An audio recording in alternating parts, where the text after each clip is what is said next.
The fall ഗൈ. ഈ ഒരു cinema ഗംഭീര പ്രൊമോഷനായിരുന്നു.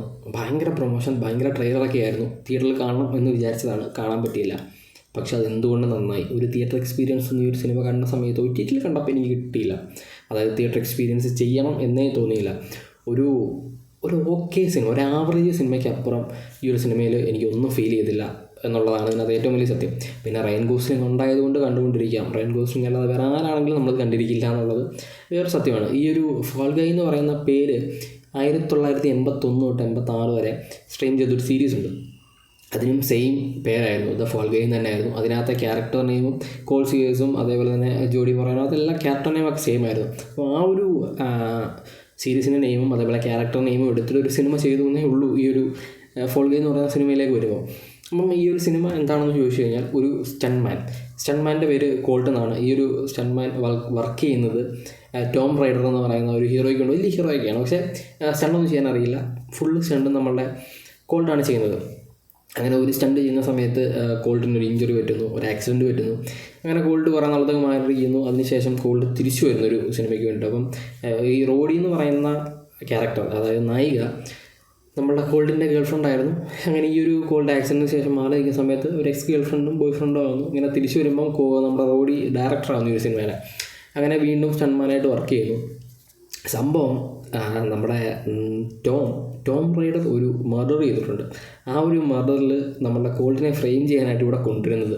അത് കോൾട്ട് ഒരു സമയമാകുമ്പോൾ മനസ്സിലാവുന്നു. കോൾട്ട് ഇത് കണ്ടുപിടിക്കാനായിട്ട് പോകുന്നു, ഈ ഒരു സാധനത്തിൽ നിന്ന് ഊരണം എന്നുള്ള സാധനം വരുന്നു. അങ്ങനെ കോൾട്ടിൻ്റെ ഫ്രണ്ടും കൂടി ചെന്നിട്ട് ഈ ഒരു സാധനമൊക്കെ സോൾവ് ചെയ്യാനായിട്ട് ശ്രമിക്കുന്നതും അതേപോലെ തന്നെ അവസാനം റോഡി വരുന്നത്. ഈ ഒരു സിനിമ ഷൂട്ടിങ്ങിനിടയ്ക്ക് ഈ ഒരു കൺഫെഷൻ ടോം റൈഡറിൻ്റെ അടുത്തുനിന്ന് നടത്തുന്നതൊക്കെയാണ് ഈ സിനിമ. ഇതിനകത്ത് എടുത്തു പറയേണ്ടത് കുറേയധികം ഗ്ലീഷ്യർ സീൻസും ക്രിഞ്ച് സീൻസും ഒക്കെ ഉണ്ട്. പക്ഷേ ഇന്നത്തെ സ്റ്റണ്ടും ആക്ഷൻ സീക്വൻസുകളും എല്ലാം ഗംഭീരമാണ്. അത് നമ്മളുടെ റയൻ ഗോസ്ലിംഗ് ചെയ്തതും പുള്ളിയുടെ സ്റ്റണ്ട് ഡബിൾ ചെയ്തതും എല്ലാം ഗംഭീരമായിട്ടാണ് ചെയ്തിട്ടുണ്ട്. കുറേയധികം സ്റ്റണ്ട് സീൻസും ഫൈറ്റ് സീൻസും ഒക്കെ ഉണ്ട്. അതിനകത്തൊരു പട്ടിയുണ്ട്, പട്ടി വരെ കെട്ടിലോട്ട് അഭിനയിച്ചിട്ടുണ്ട്. പിന്നെ ഇതിൻ്റെ സ്റ്റോറി അല്ലെങ്കിൽ ക്ലൈമാക്സ് ഒന്നും നമുക്കത്ര ഒരു സിനിമയ്ക്കകത്ത് നടക്കുന്ന സിനിമ എന്ന് വേണമെങ്കിൽ പറയാം ഇതിനെ. അതുകൊണ്ടാണെന്ന് തോന്നുന്നു മേ ബി ഒരു സ്റ്റോറി, ഒരു വലിയ ഗംഭീര സ്റ്റോറി അല്ലെങ്കിൽ ഒരു സ്ട്രോങ് സ്റ്റോറി ഒന്നും ഞാൻ പറയില്ല. ഒരു സിനിമ ചെയ്യാൻ വേണ്ടി എടുത്തു വെച്ചൊരു സ്റ്റോറി പോലെ എനിക്ക് ഫീൽ ചെയ്തോളൂ. അല്ലാതെ ഇത് കണ്ടേ പറ്റൂ, ഇത് നിങ്ങൾ കണ്ടിരിക്കേണ്ട സിനിമ എന്നൊന്നും ഞാൻ പറയത്തില്ല.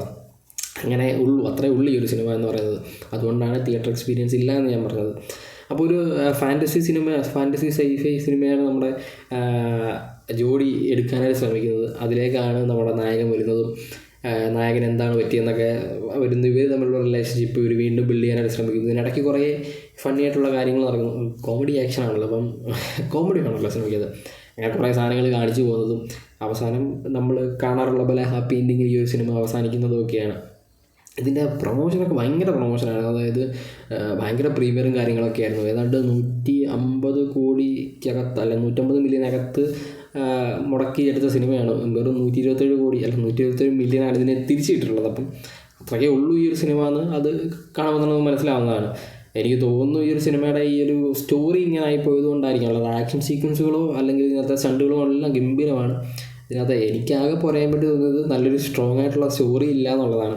കോമഡി ആക്ഷൻ സിനിമയാണ്, എന്നാലും കുറച്ചും കൂടെ നന്നായിട്ട് ചെയ്യാമായിരുന്നു എന്നുള്ളത്. അതായത് ഒരു ക്യാരക്ടർ ബിൽഡിംഗ് ഒന്നും ഇല്ല, വേൾഡ് ബിൽഡിംഗ് എന്ന് പറയാനായിട്ടൊന്നും ഇല്ല. അത് ചെറിയ സാധനമല്ലേ.